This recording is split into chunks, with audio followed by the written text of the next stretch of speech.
ඉතින් හොඳට කන්න ඕනේ, බොන්න ඕනේ, ලස්සනට ඉන්න ඕනේ. මටත් හිතුණා ඉතින් යන්න ඕන කියලා පොඩි ක්ලීන් අප් එකක් දාගන්න. හිතලා ඔන්න මාත් ආවා සුපුරුදු පරිදි මං ඉන්නේ දැන් අත්තිඩියේ. ඉතින් අත්තිඩියේ සැලුන් එකක් තියෙනවා. මං වගේම කොණ්ඩ මල්ලි කෙනෙක් හිටියා. ඉතින් එයාත් එක්ක කතා කරලා ගියා වැඩේට. සුපිරි ප්ලේස් එකක්, ලස්සනට වැඩේ කරනවා. ගානත් ඉතාම සාධාරණයි. ගන්න මුදලට උපරිම සේවයක් දෙනවා. ඉතින් මෙයා හැම දෙයක්ම කරනවා. කොණ්ඩ රැවුල් විතරක් කපනවා නෙමෙයි.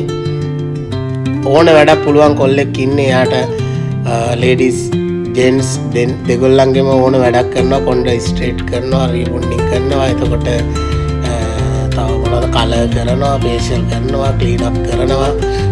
හැම වැඩක්ම කරනවා. කොණ්ඩ කර්ල් කරනවා. ඊට පස්සේ තව එකී නොකී මේකී වැඩ ඕන වැඩක් ඔයගොල්ලන්ට අඩුවට පහසුවට කරගන්න පුළුවන්. මමත් අදම තමයි මෙතනට ගියේ. මේ පොට් එක සෙට් උනේ හරියටම අත්තිඩියේ පන්සල් හන්දියේමයි තියෙන්නේ. වායු සමීකරණය කරලා තියෙන්නේ. ඉතින් ෆුල් සර්විස් එකක් දෙනවා තමන්ගේ ගන්න ගානට. බොහොම සාධාරණ මුදලක් තමයි ගන්නෙ. ඉතින් මගේ වැඩෙත් ඉතාම ලස්සනට කරලා දුන්නා. බොහොම ස්තුතියි කොණ්ඩ මල්ලි. මගේ කොණ්ඩෙත් ඔන්න දැන් එයා හදලා දෙන්න හදමුයි කියලා කිව්වා. වෙලාවක සෙට් වෙලා කොණ්ඩෙත් පොඩ්ඩක් එහෙම මෙන් අවුල් වෙලා තියෙන්නේ කියලා කිව්වා.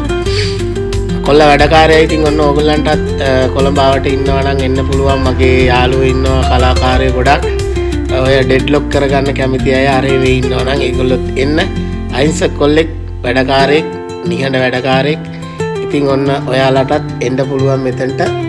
මතක තියාගන්න තැන පන්සල් හන්දියේ හරියටම කලර් ලයිට් එකේ ඉස්සරහා තියෙන්නේ මෙයාගේ සැලුන් එක. මෙයාගේ නම විපුල.